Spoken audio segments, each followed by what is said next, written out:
So, Yes, as you can see here, obviously I'm going to be talking about abortion, which is a subject that comes up a lot in the media, the Eighth Amendment, all that kind of thing. So it's very near and dear to my heart, just because it affects all of us. It's very, I don't know, I think a lot of people, which is actually this is my forward, a lot of people want to say that it's a women's issue, that men should kind of put out or not have to say in it, because men will never get pregnant, not for lack of trying, but it's because they can't.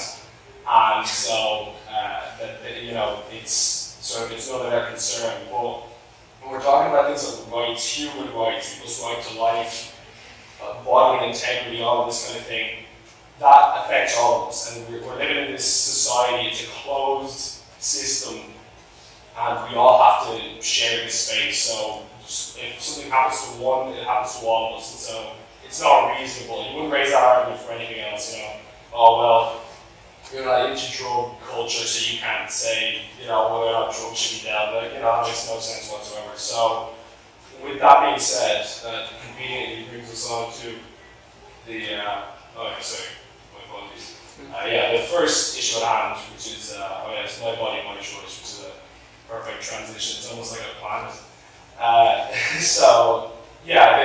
It's pretty self-explanatory. People say, look, it's my body, so I should be allowed to decide what happens with it, which really, it makes a lot of sense if you don't examine it at all and you just take it at face value. But then you scratch the veneer, you realize there are plenty of things that we can't do with our bodies, and so we'll put a very short list here.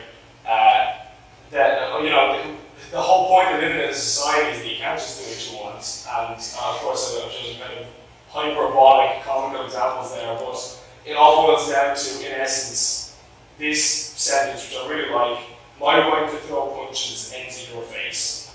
And it's only your body to the extent that, a fetus is a separate entity, and a lot of people want to disagree with that. No, it's not. If a forensic scientist was to take a sample of DNA from said fetus and then from the mother, you could tell that they're separate. It would identify them as different individuals because it has its own unique genetic code. Everything about it is separate, and I don't know, just because it's smaller or just because it dwells within your body doesn't mean it's a part of it, and that's a very important distinction to make, I feel. So then typically the direction that pro-choice people will tend to go with this is they'll say, oh well, it's not a human life. It may be alive, it may be maybe separate, but it doesn't count as human in the same sense that the woman does. This is again really illogical if you look at it in any kind of scrutiny, because for the simple reason that its parents are human. So, what is it then? If you have a growing living object with human parents, it is de facto human. That's surely the definition of what a human. What is it? A dog? Is it a kettle? Realistically, anybody with common sense would see what it is. And so, typically, then they go for, it may be human, but it lacks consciousness or autonomy. It can't sustain itself, so it must be.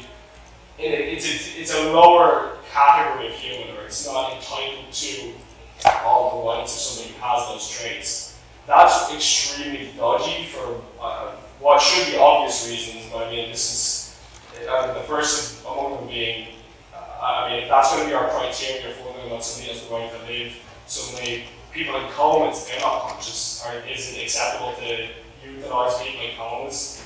And of course, any pro-choice person, almost any pro-choice person who said that to would say, absolutely not, that'd be terrible. But they don't extend that to an unborn child.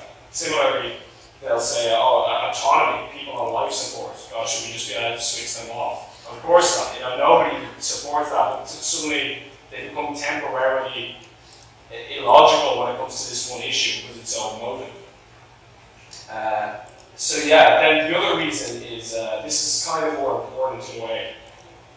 When you have, at the moment of conception, when a new life is conceived, up until adulthood, like me standing here in front of you today, there's a continuum of states, and so I have an analogy prepared here. So here we have an adult man. Is this a human? Debatable. In this case, Arnold, kind of, I don't know, superhuman in a way. Well, anyway, we'll just put it in the category of human for now. So most people would, everybody would agree this is a human being. All right. So now younger, I don't know how old he is. It was like 12, 13, something like that. There, still a human. We would all agree he's still a human. Moving on. Does anybody know what film this is out of curiosity? No. Yeah? No. No? No. Terminator. Not quite. Anyway. What's your As a baby, it's Junior. As a baby, still a human being. So now, believe it or not, I couldn't find an ultrasound of Arnold Schwarzenegger on Google, so that let me down. But regardless, just imagine that you have an infant that's maybe 8 months old, it's about to be born. As you can see, fully formed head, brain, all the organs functioning perfectly, it just hasn't been born yet. Is that a human? Even most pro-choice people would say, right up until the end, right before it's been born, yeah, it's a human being. And so eventually, you get to the stage where it looks something like this, and then they say, now it's not a human being. But the problem with that is it's totally arbitrary. You've got, do you see what I'm saying? That it's sort of, we have this just suddenly when they can't empathize with it anymore, when it doesn't quite look like them, now I can say it's a human because I don't feel like it's a human being anymore. That's not how logic works, and I don't think that's philosophically or logically consistent. That if it's something tomorrow, it's something yesterday, and it's something today, you can't just pull it out of your hat when something becomes a human being or when it doesn't. So, with that being said, the only difference between the fetus is the difference and born human, or the difference between like a newborn baby and me, for example, is development. A newborn baby doesn't have any facial hair. A newborn baby is a fraction of my size. It's got different bone structure, different chemicals and hormones within it. But it's still a human being, so just because something is less developed, that's not the criteria that we use in any other circumstance. So this brings us to the next argument typically used, which is, abortion happens regardless. You know what? Yeah, it may or may not be bad, whatever, but it's going to happen, so we should just make it the slogan you have to get is free, safe, and legal. This is the term we use typically. Again, totally illogical and irrational, because, when else would we apply? The talk is about whether or not it's right to happen. So I pulled up some statistics from the IFPA, Irish Family Planning Association. So this is pulled directly from their website. I'll just take it at face value. I haven't looked into this, but I'll put it in. So they said that, here, I'll put it anyway. Between 1980 and 2050, at least, 165,000 women and girls have access to UK abortion services. So, okay, let's just take that number at its face. This still has, the 8th Amendment, or in this country, has still saved an enormous amount of children, even by this criteria, because if we look at claims by pro-life campaigners, and these have been confirmed as well, that, I'll just read it out. 8th Amendment is saying 100,000 lives group claims. According to the report, Ireland would have had 304,000 abortions over those 20 years since the 8th Amendment came in.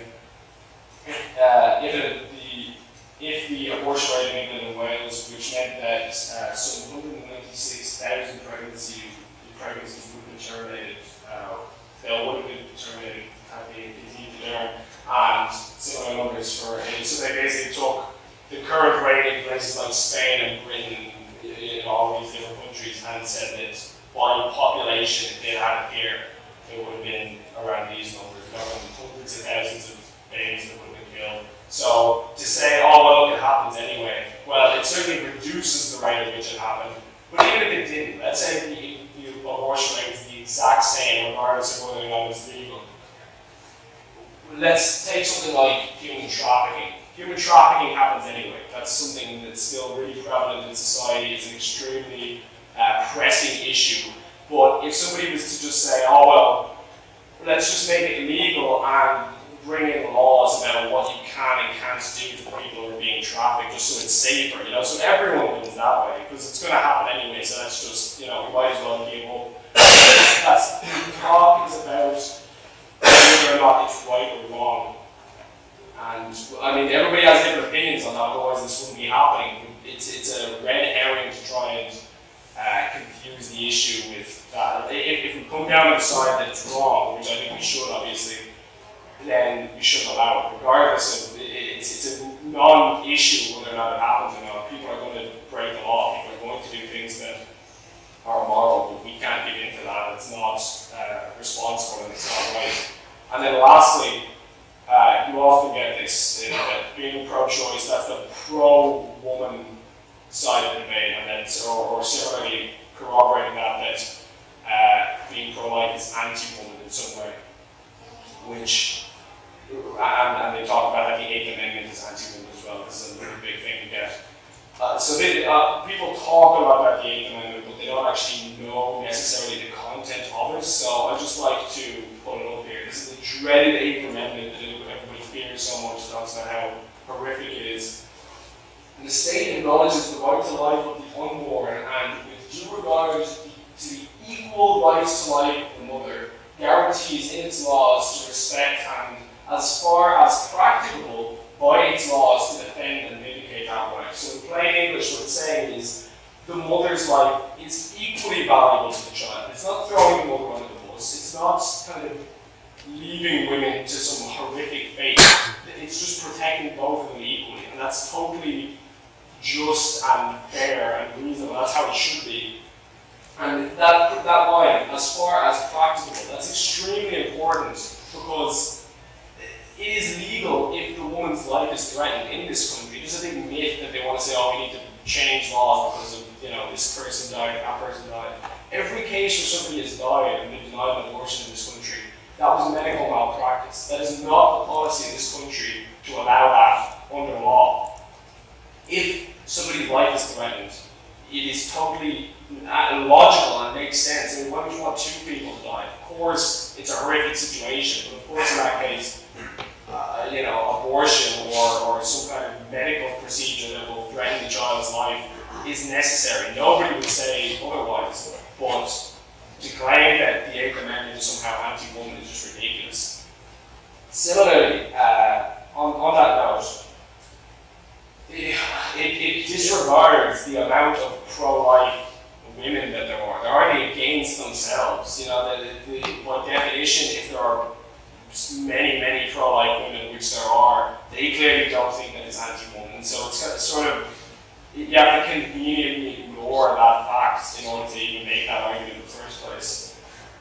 I don't know how many of you have heard of this woman, Janet Jessen. This is her on the left. She was a survivor of an abortion. Her mother, her teenage mother, attempted to have her aborted, and like any clinic in America, with saline solution, and it ended up not killing her miraculously. She survived, but it caused internal damage because she was kind of fighting for, the first few minutes of the child's life was so crucial for health-wise. She was fighting for her life, and her body had to redirect oxygen to other parts other than her brain, so she ended up with cerebral palsy. That wasn't genetic or anything. She didn't have that initially. That was induced. So she now walks with a cane and such, but she goes around and she's obviously pro-life, speaking and talking about it. But she has a fantastic quote on this, and I'll just read it out again.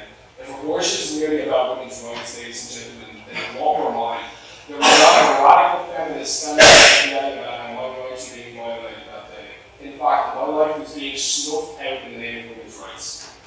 And it really is completely true. Think about the ridiculousness of this situation where you have people who would look such a woman in the face and tell her, I support someone's right to kill you, but I'm pro-woman. It's literally the most preposterous thing you can conceive of, making no sense whatsoever.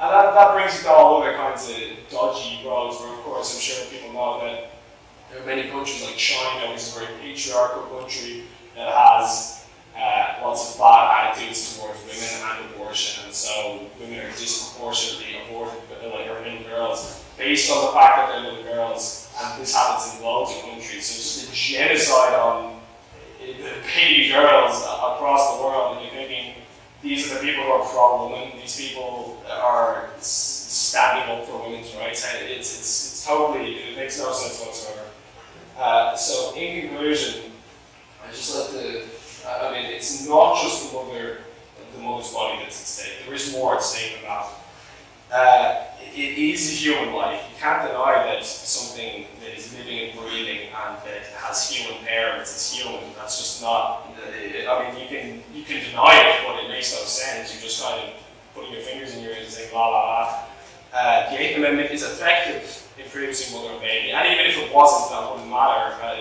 That shouldn't determine our stance as a society.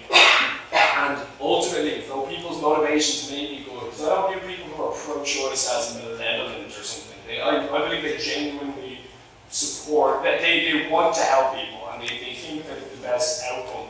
But ultimately, what they're supporting is anti-woman, and it's anti-baby, and it's anti-life, and there's no way that we should be able to stand up for that as a society.